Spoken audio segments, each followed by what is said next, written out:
Nandyal శాంద్రం hospital వద్ద బైక్పై వెళ్తున్న భార్యాభర్తలపై కర్రతో దాడి చేసి మెడలోని చైన్ దోపిడీ చేసిన దుండగులు.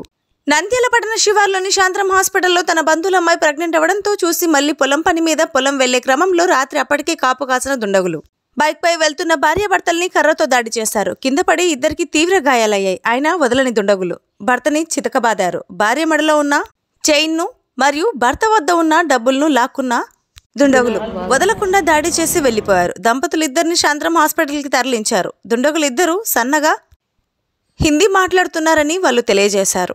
దయచేసి రాత్రులలో జర్నీ చేసేటప్పుడు జాగ్రత్తగా ఉండాలని వారు కోరారు. పోయి వచ్చన్నాగానే అయితర కాలువలో నుండి సరసర వచ్చంటే నాకు కనిపెట్టినాడు. ఎమ్మడి ఏంది శబ్దం అవుతుంది మనం పోదాం రాని బండి ఎక్కినాడు. బండి ఎక్కినోని కట్టె తీసుకుని కొట్టేటక్కలేరు కింద అన్నాడు. బండి మీద అన్నాడు. ఇంకా జోగులు ఒకడు చూసిస్తున్నాడు కొట్టినాడు. మళ్ళీ తర్వాత నాకు నా చేను ఒకడు గుంజుకున్నాడు. బంగపోతున్నాడు.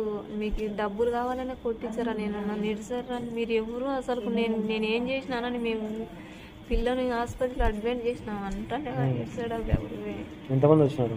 ఇద్దరే గిట్ట తింటారు. ఇంతవేనే సన్నగా ఇట్టనే తింటారు పిల్లగాని లెక్క ఇద్దరు. కొట్టినారమ్మా? వచ్చి మీ భర్తకు గాయాలేనా? దండికైనా ఆయనకి ఎక్కువ, నాకేం రక్తాలు కాలే. ఆయనది మీ పేరమ్మా? మా సిస్టర్ ప్రెగ్నెంట్.